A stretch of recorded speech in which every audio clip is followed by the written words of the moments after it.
মা কি করছে দেখাচ্ছে দাঁড়াও। দেখো আমার মা এখন এখানে এই যে মা ঘর মুছছে, এই যে ঢাক এসে গেছে। আমার মা কিন্তু দিদির মতো বাহুবলী, মারও অনেক শক্তি।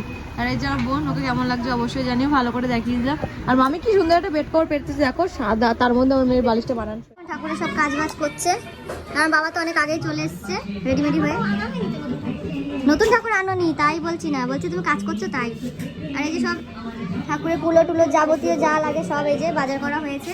আর এই হচ্ছে আমাদের মা, এই প্রতিমা বিসর্জন দিয়ে এখানে নতুন প্রতিমা আনা হবে। হ্যাঁ এটা ভালো করে দাঁড়াও, দেখাই তোমাকে। এই যে আমার দিদিমা, এখানে গরম কেন এত, রান্না হবে না? ও